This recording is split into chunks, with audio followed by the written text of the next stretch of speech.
नगर सेवक जीतते थे, आज नहीं है। अध्यक्ष जी ने ठीक कहा, बहुत पार्टियां विलुप्त हो गई यहाँ से कम समाजवादी पार्टी ऐसे समय में अपने नीतियों को लेकर के, अपनी उपलब्धियों को लेकर के, अपने नियत को लेकर के लगातार संघर्ष में आज मुंबई प्रदेश में, महाराष्ट्र प्रदेश में है। हमको और आपको एक दूसरे को जोड़ना है और ऐसे नहीं जोड़ना है। समाजवादी पार्टी की नीतियों को बताएंगे अगर आप लोगों के बीच में, तो शायद आपसे वो सहर्ष जोड़ना पसंद करेंगे, आपको मजबूत करेंगे।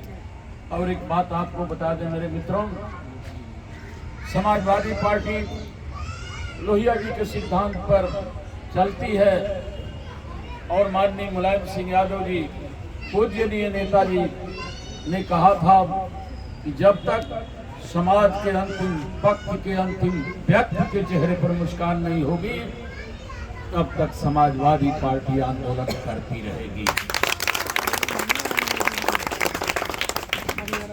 कैसे धोखे में फंसा करके हमको और आपको इस हिंदुस्तान में रखा गया है। याद कीजिए वो जमाना जब हम गुलामी की जंजीर में थे। 13 वर्ष का खुदीराम बोस फांसी का तख्ता चूम रहा था। राजगुरु सुखदेव भगत सिंह असेंबली में बम्बार्डमेंट कर रहे थे। अशफाकुल्लाह खान सरफरोशी की तमन्ना अब हमारे दिल में है। देखना है जोर कितना बाजुए कातिल में है। अभी से क्या बतलाऊं, सुन ले मेरे आसमां, वक्त पे बतलाऊंगा कि क्या हमारे दिल में है। इलाहाबाद के अल्फ्रेड पार्क में चंद्रशेखर आजाद 6वीं गोली अपने सीने में गोली मार करके 6वीं गोली शहीद हो रहा था। लंदन में ऊधम सिंह जाकर के डायर और माइकल ओडायर के सीने में गोली मार करके पंजाब के जलियांवाले बाग कांड का बदला ले रहा था। और इधर गांधी की भी यात्रा जारी थी। किस लिए? इसलिए मेरे साथियों, सपना था हमारे शहीदों का कि जब अंग्रेज जाएंगे, देश आजाद होगा, तो सबको बराबर का हक मिलेगा, सबके चेहरे पर मुस्कान होगी। आजादी 1947 को मिली। संविधान भी बाबा साहब डॉक्टर भीमराव अम्बेडकर ने इस भारत देश को दिया। और जब से संविधान लागू हुआ तब से हमारी स्थितियां कुछ ठीक रही। लेकिन आज भी जो हमारा हिस्सा चाहिए, हमारा हक चाहिए, हमें जो अधिकार चाहिए, राजनैतिक अधिकार, आर्थिक अधिकार, सामाजिक अधिकार, इससे हम वंचित रहे हैं। भविष्य में अगर हम ना समझे, नहीं सोचे, अगर बाबा साहब डॉक्टर भीमराव अम्बेडकर के दिए हुए इस एक मत के अधिकार का मूल्य नहीं समझे, अगर एक मूल्य का अधिकार एक बोतल शराब समझ लिए, 1000-2000 रुपया समझ लिए, 5 किलो राशन समझ लिए, तो शायद आने वाले समय में यह भारतीय जनता पार्टी लोकतंत्र को खत्म करके, बाबा साहब के संविधान को मिटा करके 100 साल पहले वाली स्थिति ला करके यहाँ पर मनुस्मृति लागू करना चाहती है। ऐसे आपका और हमारा परम कर्तव्य बन जाता है। क्या बताऊं मेरे दोस्तों, आप तो ऐसी जगह पर रहते हैं जहां पर हर एक आदमी बुद्धिजीवी है, समझदार है, और आप उत्तर प्रदेश से आते हैं, यहाँ इकट्ठा हैं। मैं आपको बहादुर मानता हूँ। 1500 किलोमीटर से आकर के और बंबई के अंदर आपने अपनी स्थिति को मजबूत किया है। लेकिन याद रखिएगा, जो परिवार या समाज आपस में बिखरा होता है वो कभी बादशाह नहीं बन सकता। हाँ, बादशाह तो नहीं बन सकता, लेकिन आपस में लड़ झगड़ करके दूसरे को बादशाह जरूर बना देता है। हम और आप ऐसे फकीर को इस भारत की कुंजी दे दिया हम समझे कि कम से कम ये सच्चा फकीर होगा, लेकिन वो फकीर ऐसा ऐसा ऐसा निकला कि अपने जमीन को कुछ पूंजीपतियों के हाथ में बेचने का काम कर दिया। साथियों, एक आदमी यहाँ आया, बड़ा भोले भाले चेहरे का था और आपके और हमारे बीच में खड़ा होकर कहा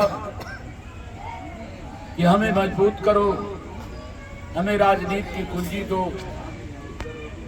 ऐ भारत वालों, नौजवान, हमारे बुजुर्गों, माताओं बहनों, हमारा समर्थन करो। जब हम प्राइम मिनिस्टर की कुर्सी पर चले जाएंगे तो बिना कुछ किए हुए आप लोगों के खाते में 15 लाख रुपया डाल देंगे। इतना ही नहीं कहा, नौजवानों से कहा कि बेरोजगारी भत्ता लेकर के क्या करोगे, ये तो छोटी बात है हमारे लिए, तुम हमें समर्थन करो, हर साल 2 करोड़ नौजवानों को नौकरी देने का काम करेंगे। किसानों, तुम हमारा समर्थन करो, हम तुम्हारी आय को 2 गुनी कर देंगे। नाना प्रकार के लोभ लालच को दिया। हम भोले भाले लोग, भारत के लोग और हम गरीब लोग जो आपस में बिखरे हुए हैं, वोट की कीमत नहीं समझते हैं। डॉक्टर भीमराव अंबेडकर और लोहिया के सिद्धांतों पर खरे न उतरने के कारण और सोचे कि आने वाला समय हमारा ठीक होगा, एक वोट हम लोगों ने दे दिया। प्राइम मिनिस्टर हो गया वह आदमी, और जब प्राइम मिनिस्टर हुआ तो शायद 15 लाख रुपया कहा था हर खाते में देने के लिए। अगर मैं झूठ न बोलूं तो शायद किसी के भी खाते में हिंदुस्तान में 15 नया पैसा नहीं आया। 2 करोड़ लोगों को नौकरी हर साल देने के लिए कहा। आज नवा वर्ष है, 18 करोड़ नौजवानों को कम से कम नौकरी मिल जानी चाहिए, लेकिन है इस अंधेरी के लोग, शायद आपके घर का कोई भी नौजवान सरकारी नौकरी में इस सरकार में नहीं गया होगा। कहा था किसानों की आय 2 गुनी कर देंगे। मेरे साथियों, अगर पंजाब और हरियाणा के किसान अगर आंदोलन नहीं किए होते, मरने मिटने तक नहीं गए होते, तो मैं दावे के साथ कह सकता हूं कि आपकी और हमारी जमीन भी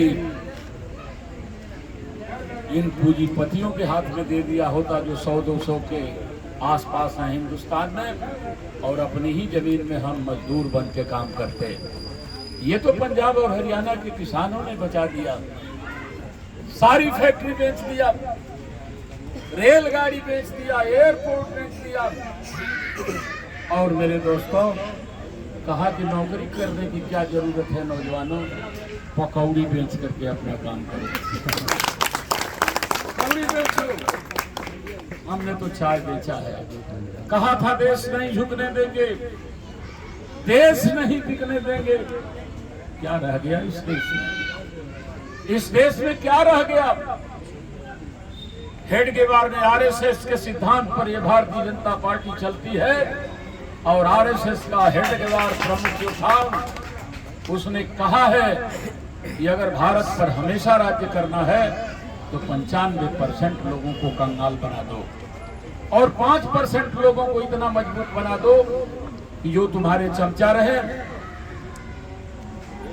वो 5% चमचे पूरे हिंदुस्तान पर राज करेंगे और तुम उन 5% चमचों पर राज करो। यही हो रहा है। कहा था हेडगेवार ने कि अगर आजादी मिलने से अगर सबको बराबर अधिकार मिल जाता है तो हमें ऐसी आजादी मंजूर नहीं है। उन्हीं लोगों को तो आपने वोट दे दिया। उन्होंने तो कहा ही है कि भारत पर राज्य करना है तो 95% का पेट खाली कर दो।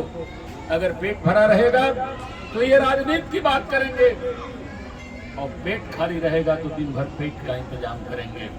आज महंगाई इतनी चरम सीमा पर, सारी चीजें, आज रिक्शा वाला रो रहा है, छोटे व्यापारी रो रहे हैं, कौन नहीं रो रहा है।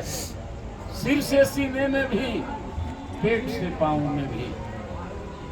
सिर से सीने में कभी, पेट से पांव में भी एक जगह हो तो कहीं दर्द इधर होता है। चारों तरफ दर्द, शिक्षा से वंचित कर दिए, फीस बढ़ा करके गरीबों के लिए, पढ़ाई महंगी कर दिए, दवाई महंगी कर दिए। हम भोले भाले लोग फंस गए। राजनीति एक ऐसी कुंजी है जिससे गरीबों के तकदीर के ताले खुलते हैं। जब जब यहाँ के लोगों ने गरीब के बेटे को कुंजी दिया, हाथ में गरीब के बेटा की जब कुंजी गई तो गरीबों के लिए काम हुआ। उदाहरण के रूप में आप उत्तर प्रदेश के हैं मेरे साथियों। उत्तर प्रदेश में समाजवादी पार्टी की 4 बार सरकार बनी है।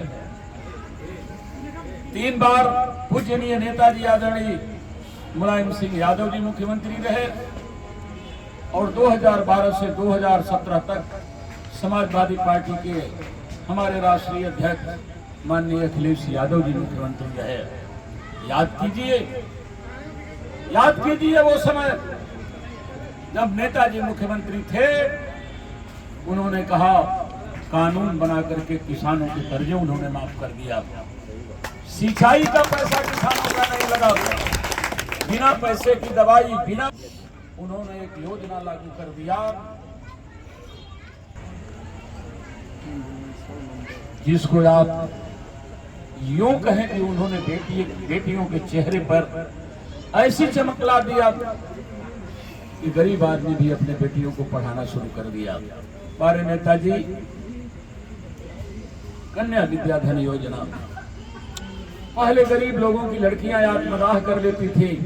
इसे देख करके नेताजी ने एक कानून बना दिया कि उत्तर प्रदेश के अंदर जो भी लड़की इंटरमीडिएट पास करेगी, मुलायम सिंह यादव जी उसे 20,000 रुपया देंगे और 20,000 रुपये में लड़की का बाप उसको या तो बीए करा दे और नहीं तो हाथ पीले करके, यह मुलायम सिंह का कन्यादान समझ करके हाथ पीले करके अपनी बेटी को ससुराल भेज दे। लाखों लड़कियों को 20,000 रुपया मिला, चेहरे खुश हुए, पढ़ाई हुई, शादी भी हुई और भी अन्य योजनाएं माननीय नेताजी ने किसानों के लिए दिया। लेकिन 2007 में जब सरकार बदली, ये सारे कानून एक ही कलम से उत्तर प्रदेश के अंदर बर्खास्त कर दिए गए। 5 साल किस तरीके से गुजरा, लोगों ने अपने लड़कियों के चेहरे को देखा अपने लड़कियों के चेहरे को कि उसका चेहरा कह रहा था कि क्यों पापा आपने किसको दे दिया। अगर नेताजी की सरकार रही होती तो हमें 20,000 रुपया मिला होता और हम आगे पढ़ाई की होती। आप एक बोतल शराब पर बिक गए, आप 1,000 रुपया पर बिक गए, आप उनके साजिश में उनके बात में पड़ करके बिक गए। भूल साहब डॉक्टर भीमराव अम्बेडकर के दिए हुए इस देश स्कीम की मत के अधिकार को उनको दे दिया जिन्होंने हमारे भविष्य को कर दिया। खैर 2012 में इलेक्शन हुआ और लोगों ने बहुमत देकर के समाजवादी पार्टी की सरकार बनाई और जब सरकार बनी मेरे मित्रों, आज के हमारे माननीय राष्ट्रीय अध्यक्ष श्री अखिलेश यादव जी उत्तर प्रदेश के मुख्यमंत्री बने और जब उत्तर प्रदेश के मुख्यमंत्री बने, आदरणीय नेताजी के उस सिद्धांत को लड़कियों को कन्यादान के रूप में और पढ़ाई के रूप में दिया जाता था, कन्या विद्याधन, अखिलेश यादव जी ने उसे 40,000 रुपया कर दिया। 40,000 रुपया कर दिया। इतना ही नहीं मेरे दोस्तों, बेरोजगारी भत्ता बढ़ा करके देना शुरू कर दिया, नौकरी दिया, शिक्षक बनाया, पुलिस में भर्ती किया। अगर मैं झूठ बोलूं तो खड़ा होकर के बोल दीजिएगा, क्या नहीं किया। माननीय अखिलेश यादव जी ने देखा कि सड़क पे उस पार अमीर का बेटा, इस पार गरीब का बेटा, खिड़की से गरीब का बेटा देख रहा है कि अमीर का लड़का कंप्यूटर से खेल रहा है और शायद उदास होकर के कह रहा है कि काश अगर मेरे बाप के पास भी पैसा होता तो हमें कंप्यूटर देता, मैं भी उसी तरीके से कंप्यूटर पर सीख करके आगे बढ़ता, अपने भविष्य को संवारता। इस बात को कौन समझेगा। आसमान की सैर करने वाले ये भारतीय जनता पार्टी कांग्रेस वाले इस बात को नहीं समझेंगे। इस बात को कोई जमीन का ही आदमी, गरीब आदमी का ही बेटा समझ सकता है। और अखिलेश यादव जी ने कानून बनाया कि नौजवान उदास मत हो, तुम्हारा भाई मुख्यमंत्री की कुर्सी पर है उत्तर प्रदेश में। और उन्होंने उत्तर प्रदेश में कानून लगा करके इंटर पास लड़कों को लैपटॉप और हाई स्कूल पास लड़कों को टैबलेट दे करके अमीरों के लड़कों के श्रेणी में गरीब के लड़के को खड़ा करने का काम किया। मेरे दोस्तों, जो वादा किया सब पूरा किया। बिना पैसे की पढ़ाई, बिना पैसे की दवाई, बीए और स्नातक तक, यहाँ तक कि पढ़ने के लिए लड़कियों को साइकिल देने का इंतजाम किया। और भारत का सबसे खूबसूरत एक्सप्रेसवे लखनऊ से आगरा तक भारत में कहीं नहीं है उतना खूबसूरत और उतना लंबा। माननीय अखिलेश यादव जी ने अपने मुख्यमंत्री काल में दिया। यहाँ तक इस एशिया का सबसे बड़ा क्रिकेट स्टेडियम लखनऊ को मेट्रो से जोड़ने का काम, आज लखनऊ शहर में यात्रा बहुत ही सुगम हो गई है। और यहाँ तक कि पूर्वांचल भी विकास से खाली न रहे। माननीय अखिलेश यादव जी ने पूर्वांचल एक्सप्रेस का प्रस्ताव करके किसानों को की जमीन को 8 गुना रेट देने का काम किया। आज मेरे दोस्तों, उत्तर प्रदेश में सरकार बदल गई 17 में 108 दिया। माननीय हमारे राष्ट्रीय अध्यक्ष जी ने 112 दिया, 102 दिया, 100 नंबर दिया। एम्बुलेंस दे करके उत्तर प्रदेश के हर क्षेत्र में काम करने का उन्होंने काम किया, विकास करने का काम किया। यहाँ तक कि आदरणीय नेताजी ने कहा, मुख्यमंत्री आप हैं अखिलेश जी, और मैंने गांधी के सपने को पूरा करने का सोचा था, लेकिन अपने मुख्यमंत्री काल में मैं पूरा नहीं कर पाया था। शायद आप इतिहास नहीं जानते होंगे, आजादी की लड़ाई लगी थी। महात्मा गांधी चंपारण के एक गांव में, गरीब गांव में जाकर के बैठे थे। 80 वर्ष की एक बुढ़िया हिलती डुलती महात्मा गांधी का प्रणाम करने आई, लगा कि गिर जाएगी। महात्मा गांधी जी ने पूछा कि माता जी, क्या आपके घर में सहारा देने के लिए कोई नहीं है? अकेले आई हो, गिर जाओगी। उसने कहा, है गांधी जी, एक मेरी बेटी है। बेटी है? उन्होंने कहा कि तो बेटी को लेकर के क्यों नहीं आई? इसके बाद बुढ़िया के आंख में आंसू आ गए और उसने कहा, गांधी जी, यही तो मुश्किल है कि मेरी बेटी मेरे साथ नहीं आ सकती है। गांधी जी ने कहा, तुम्हारी बेटी तुम्हारे साथ नहीं आ सकती, क्या मामला है? बुढ़िया ने कहा, गांधी जी, हमारे और हमारे बेटी के बीच में एक ही साड़ी है, वो साड़ी मैं पहन करके चली आई हूँ। हमारी बेटी नंगी है घर में, मैं जाऊंगी, मैं नंगी हो जाऊंगी, तो यही साड़ी पहन करके मेरी बेटी आपसे मिलने के लिए आएगी।